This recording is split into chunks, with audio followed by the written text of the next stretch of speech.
Now, we told you about this earlier in the week that New York City is losing some folks, right? Some residents. But it turns out that New York State is also seeing the population drop. Yeah, according to the Census Bureau, New York lost 102,000 people, by far the most of any state. The tiny, vibrant heartbeat of New York City pulses with the lives of over 19 million souls. Yet just beyond its glowing horizons lies the vast, unspoken wilderness of upstate New York. Here, in a land where silence holds dominion, the untamed beauty of nature stands in stark contrast to the city's ceaseless clamor. Amongst towering mountains and forests that whisper ancient secrets, this expanse remains an enigma, untouched and unseen by the city's teeming masses. It's a world apart where the wild and the forgotten reign supreme. Join us to explore upstate New York, a hidden ghost town in a state brimming with stories waiting to be told. Hidden lives outside the big city. New York State is a massive place with a population of around 19.5 million people.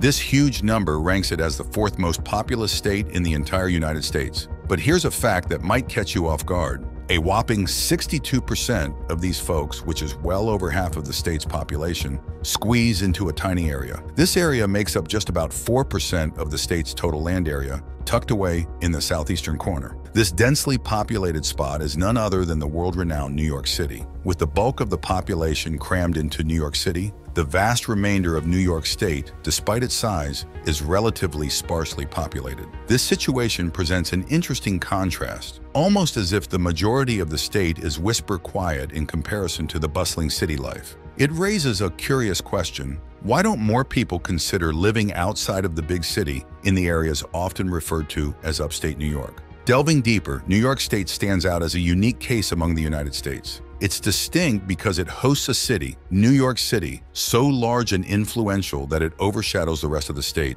creating a stark contrast between the urban epicenter and the quiet expanses beyond. Illinois might share a somewhat similar dynamic because of Chicago, yet New York's situation is more pronounced. The difference becomes palpable shortly after venturing north of New York City's bustling streets, where the pace of life noticeably slows and the hustle and bustle give way to calm and tranquility. This shift in the atmosphere isn't just random, it's closely tied to geography, which is essentially about the locations of places and how they relate to each other. This geographical influence is crucial to understanding the distribution of New York's population. The state's layout, with its large urban center located at one end, naturally leads to a concentration of resources, opportunities, and attractions in and around New York City. New York State isn't just any state, it's one of the first 13 states that made up the USA. That's a pretty big deal. But over time, something interesting happened. People started to focus a lot more on New York City and kind of forgot about the rest of the state. It's like the state and the city are in a never-ending game of tug-of-war. The city, with all its lights, action, and people, pulls a lot of attention and people towards it. Meanwhile, upstate New York, with its wide open spaces, beautiful nature, and quieter towns, offers a very different way of life. This difference has been around for a very long time, going all the way back to when New York was just a colony. Long before New York became the bustling state it is today, it was home to several indigenous tribes. Among these, the Iroquois Confederacy stood out. This alliance wasn't just any group. It was made up of the Mohawk, Oneida, Onondaga, Cayuga, Seneca, and later the Tuscarora tribes. They were a big deal in the area because of how they organized their society and governed themselves. Imagine a group of tribes working together, each with its own unique skills in farming, making things by hand, and setting up a really smart way to manage their communities. What's really special about them is how they followed the women's line to figure out who was related to whom. This means that in their world, your family was traced through your mother, not your father, which was totally different from how the European settlers who came later thought about family and inheritance. In 1614, a group of Dutch people led by Hendrik Christensen decided to build Fort Nassau, which is in the place we now call Albany. This was a big moment because it was the first time Europeans set up a permanent spot in what's now New York State. A little later, in 1624, they also started what we know today as New York City, but back then it was called New Amsterdam. However, their time in control wasn't to last. By 1664, the British came in, took over, and decided to change the name from New Netherlands to New York. And New Amsterdam became New York City. It was like a whole new chapter for the area. Fast forward about 100 years, and we're in the middle of the American Revolutionary War. New York was right at the heart of this huge fight for independence from Britain. But here's where it gets complicated for the Iroquois Confederacy. They were split on who to support. The Mohawk, Seneca, Onondaga, and Cayuga thought it was best to stick with the British, who they had been allied with. On the other side, the Tuscarora and Oneida saw a future with the American colonists. This split wasn't just a small disagreement, it led to big changes and a lot of trouble for the Iroquois. After the war, the new agreements and rules made by the winners didn't really consider what the Iroquois wanted or needed. As a result, they ended up losing a lot of their land, and their way of life started to change drastically. Looking back, we see how big achievements made New York a world leader, which is a big contrast to its quiet and vast northern parts. New York's got it all, not just the city. In the 1800s, New York began its journey to become more than just another piece of the American puzzle. It transformed into the beating heart of commerce and aspirations across the nation. A pivotal moment in this transformation was the construction of the Erie Canal in the 1820s. This canal was no ordinary waterway. It was an ambitious endeavor that connected the vast Great Lakes to the Atlantic Ocean. Picture this, a water highway that drastically simplified the journey of people and goods from the American interior to the wider world. This development was revolutionary, making trade significantly smoother and sparking a massive influx of settlers, which in turn propelled New York City into a frenzy of growth and vibrancy. As New York City's fame soared, it became an irresistible destination for millions seeking new opportunities from every corner of Europe and Asia. The city promised endless possibilities, drawing dreamers and workers alike into its dynamic embrace. With the population booming, the cityscape transformed rapidly. Skyscrapers reached towards the heavens, factories hummed with activity, and residential areas sprawled further and further. This period was marked by an extraordinary burst of development and enthusiasm. New York City distinguished itself not just as any city, but as the wealthiest city in the world. Reflecting on New York State in the present day, one can see it as a microcosm of the entire United States. It presents a spectrum ranging from the energetic urban chaos to serene, pristine natural settings. Yet the iconic skyline that often represents New York in people's minds is just a fraction of its true identity. Beyond New York City's towering skyscrapers and bustling streets lies an expansive state filled with diverse terrains and experiences. From lush forests and tranquil lakes to quaint towns and historic sites, New York State offers a richness of landscapes and cultural wealth that goes well beyond the metropolitan allure. This variety reflects not only the physical diversity of the state, but also its multifaceted character, embodying a blend of history, innovation, nature, and community that is uniquely New York. Exploring beyond the city limits, one discovers a state that is rich in history, brimming with natural beauty, and home to a tapestry of communities, each with its own story. This broader perspective reveals a state that is as complex as it is captivating, inviting adventurers and dreamers alike to explore all it has to offer. New York State is a land full of different places, each with its own unique character and beauty. It's like opening a book full of stories about mountains, valleys, lakes, and rivers. Let's start our journey through some of these amazing places. Up in the northeastern corner of New York, you'll find the Adirondack Mountains. Picture this, a giant dome of rock, trees, and wild spaces that reaches up into the sky. This isn't just any old mountain range. It's part of the huge Canadian Shield, which is a massive area of old hard rock that covers part of North America. The Adirondacks are known for being really wild and rugged. The tallest peak here is Mount Marcy, which stands at 5,343 feet tall. That's like stacking 10 football fields on top of each other. This area isn't just about tall mountains, though. It's full of thick forests where trees crowd together, lots of animals running around in the wild, and water everywhere you look, lakes, streams, and hidden ponds. It's a perfect place for anyone who loves being outdoors, whether you're hiking, camping, or just enjoying nature. Plus, these forests and waters are super important for all kinds of plants and animals to live.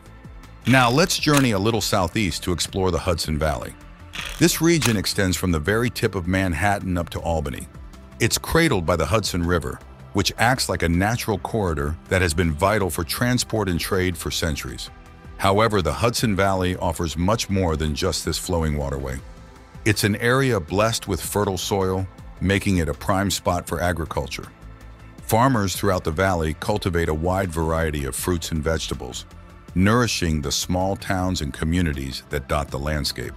This agricultural bounty plays a significant role in the local way of life, connecting people to the land and each other. Venturing into the heart of New York, you'll stumble upon the Finger Lakes region. It's as if nature decided to get artistic, etching long, slender lakes into the earth with a colossal ice tool. These unique water bodies are the legacy of ancient glaciers that once roamed the area, sculpting the landscape as they receded. Fast forward to the present, and the Finger Lakes are celebrated for their winemaking prowess. Surprisingly, yes, New York has a thriving wine industry. The lakes moderate the local climate in just the right way to cultivate vineyards. New York proudly stands as one of the leading grape-producing states, trailing only behind California and Washington. But there's more to this region than just grapes. The Finger Lakes contribute significantly to the state's water resources, feeding into rivers and canals, including the Erie Canal. This historic canal played a pivotal role in New York's development, facilitating commerce and connectivity in bygone days. Going deeper into upstate New York, we find natural beauty and a calmer life, very different from the city's nonstop action, the wild side you didn't know NY had. Going even more to the west, we come across the Great Lakes area. This is a place where the state of New York shares space with two really big lakes called Lake Ontario and Lake Erie. Picture in your mind huge areas of water that stretch all the way to where the sky meets the land. These waters open up countless chances for jobs and fun. In this part of New York, there are lots of boats of all sizes moving around. Some are carrying things to sell, and others have people on them who are just having a good time on the water. In this area, one of the coolest places to see is Niagara Falls, right where New York meets Canada. It's like watching a giant natural show put on by the earth, with tons and tons of water falling down every single second. But Niagara Falls isn't only something amazing to look at, it also creates a lot of electricity for the area. So it's not just beautiful, it's also very important because it helps power so many homes and businesses. Now, when you think about New York, you might not first think about beaches or the sound of waves hitting the land. But guess what? New York has a really long coast, all thanks to a place called Long Island. This isn't just a tiny piece of land. Long Island goes way out into the sea and is full of people and activity. It's so large that experts who study the sea and shores say New York has about 2,625 miles of coast. That's even more than some places we often think of as beachy states like New Jersey, Georgia, or Oregon. So New York actually has its own spots where you can walk on the sand and hear the sea. This shows that New York is more than just a big city with tall buildings. Beyond the city, there's a whole world of nature, from giant lakes that look endless to an enormous waterfall that's both beautiful and powerful. And let's not forget about the beaches. Long Island gives New Yorkers a place to enjoy the sea, proving that New York has a bit of everything. Whether it's the calm of the lakes, the thrill of Niagara Falls, or the relaxation of the beach, there's something for everyone in New York's great outdoors. This mix of natural wonders and places to have fun makes New York a special place, not just for those who live there, but also for visitors who come to explore its varied landscapes. Despite all these different landscapes, from the rushing waters of Niagara Falls to the sandy shores of Long Island, most people in New York State have gathered in one spot: New York City. It's a bit strange when you think about it. New York is home to 19.5 million people, making it one of the biggest states in the country. Yet more than half of these folks have squeezed into the New York City area, leaving the rest of the state much quieter in comparison. Only 38% of New Yorkers live outside the city, spread out over 96% of the state's land. It's a curious situation that you don't see in many places around the world. There are a few reasons why this happened, and one of them is the weather. Upstate New York and New York City might be in the same state, but their climates can feel worlds apart. Upstate New York gets hit with a colder, more intense kind of weather. Winters can be long and snowy, making it a wonderland for some, but a challenge for others. Summers are nice, but not as warm as down in the city. On the other hand, New York City benefits from being closer to the coast, which means milder winters and warmer summers. This difference in weather is just one of many reasons why so many people are drawn to the city, leaving the vast and varied landscapes of upstate New York waiting to be explored. This doesn't mean that New York City never feels the chill of winter. It certainly does. But the cold there isn't as biting as it is in places like Buffalo. Buffalo gets hit with what's called lake effect snow. This happens when cold air moves over the warmer waters of the Great Lakes, picks up moisture, and then dumps it as snow when it hits land. This can lead to some pretty scary snowstorms, making Buffalo's winters a lot tougher than New York City's. This difference in weather has always had a big impact on where people choose to live. The harsher, colder conditions up north made it less appealing for people to settle there long ago, and it still influences decisions today. But weather isn't the only thing that shaped where people live. Way back, the Dutch set up a colony called New Amsterdam, right where New York City is today. This place quickly became super important for buying, selling, and moving goods around because it was right on the coast and could easily connect to Europe and other places. Because of its perfect spot in the busy port, New Amsterdam, or New York City as it's now known, grew really fast, pulling in wealth and people from all over the world. Upstate New York, on the other hand, didn't have the same natural advantages. It didn't have easy access to the ocean for big ships, and the climate wasn't the best for farming all year round or for living comfortably without the modern comforts we have today. Plus, there was a powerful group already living there, the Iroquois Confederacy.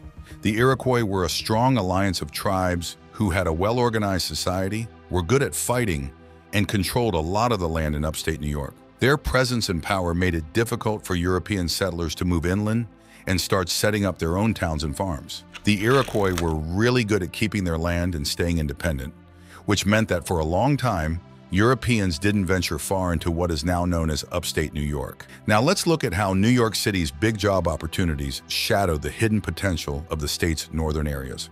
How NYC grew faster than ever. New York City is super special, even more than all the cool stuff we've already talked about. It's a big deal in the world of money and business. Let's hop in a time machine and go back a little. From the 1800s to the 1900s, New York City was on fire. Not literally, but you get it. It was growing so fast, it was like nothing anyone had ever seen. Imagine this. In just 10 years, from 1890 to 1900, the city's population didn't just grow a little, it more than doubled. That means the number of people living there went from 1.5 million to 3.4 million. It's as if everyone in the city suddenly found a twin brother or sister, and then even more people showed up. Upstate New York, which is really pretty and has lots of space for farms, didn't see anything like this boom. Yes, the Erie Canal did help some places up there get bigger by making it easier to move stuff from place to place, but that growth was tiny compared to the giant jump in New York City's population.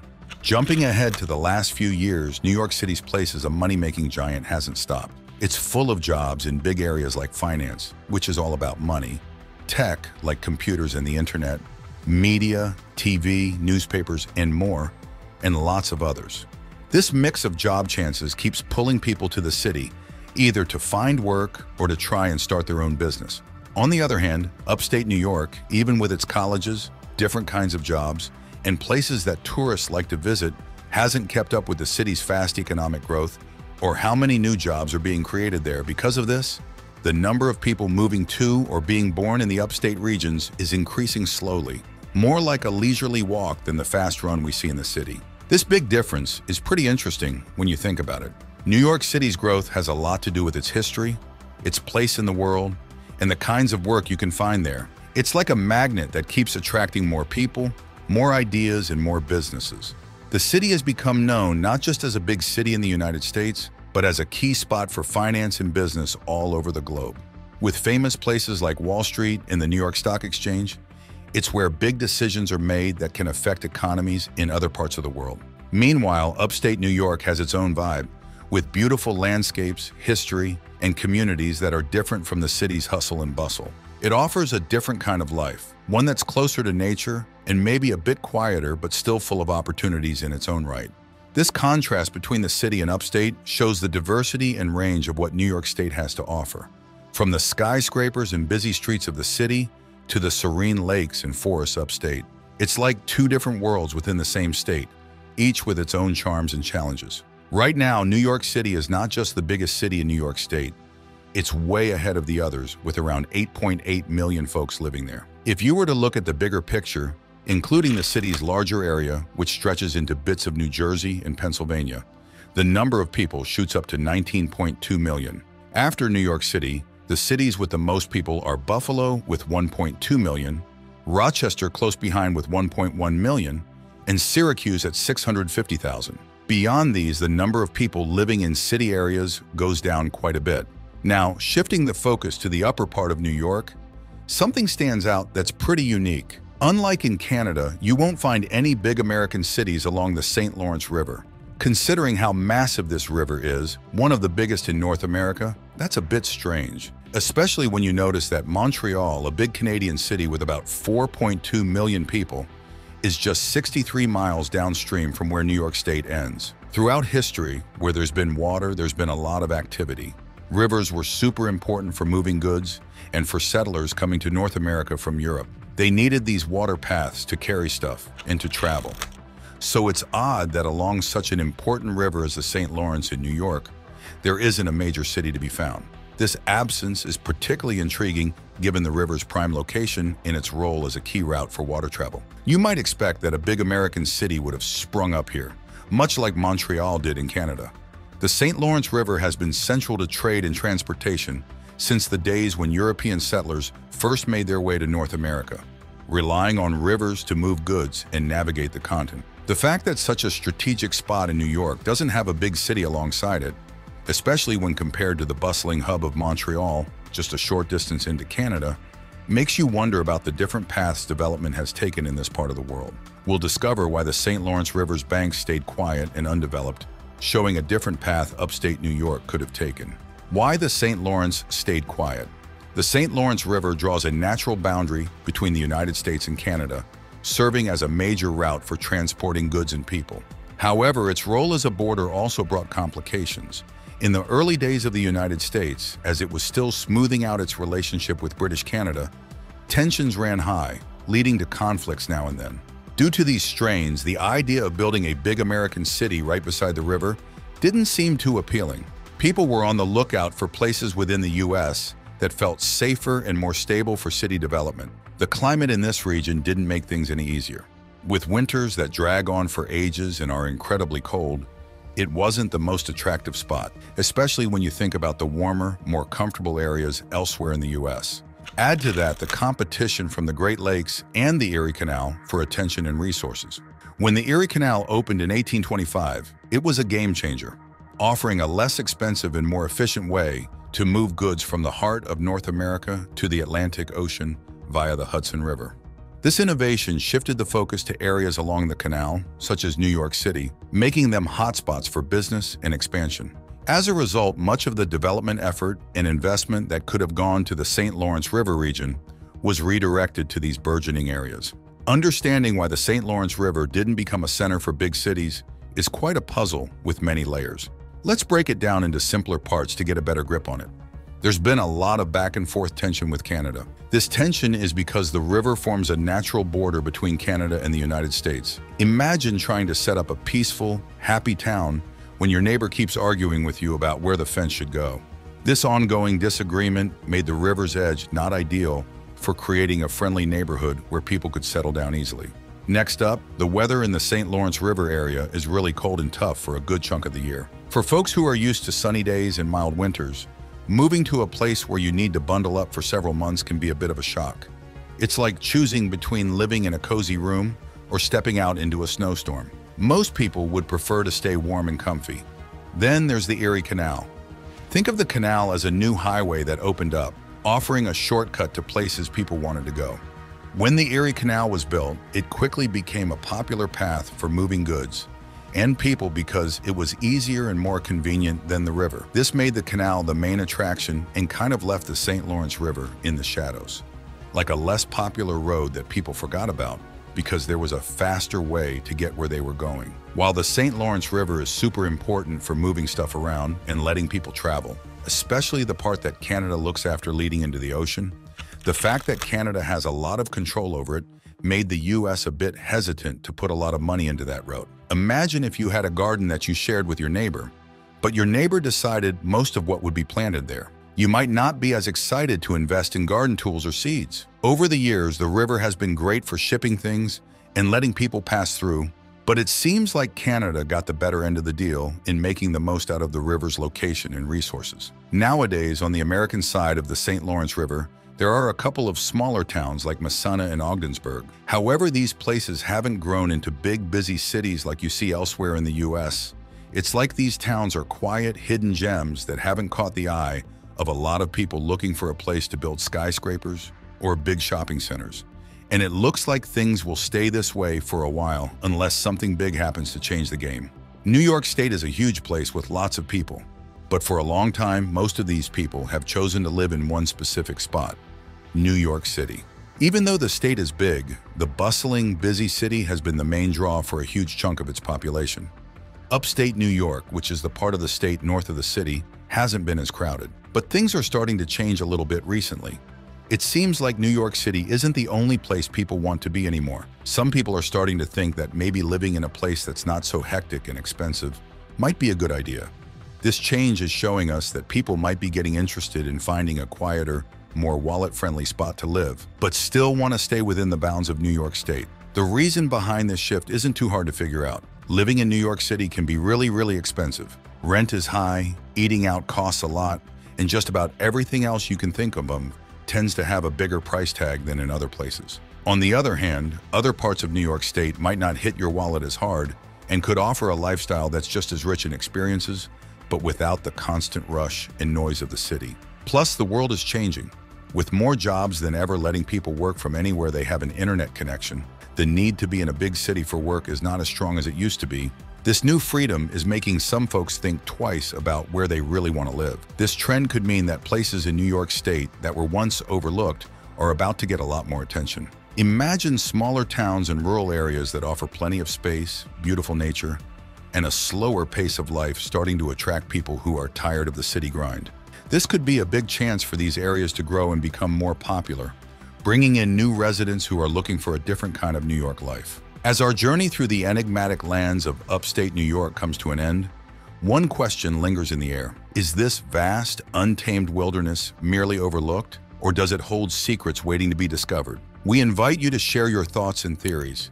And don't forget to like and subscribe for more.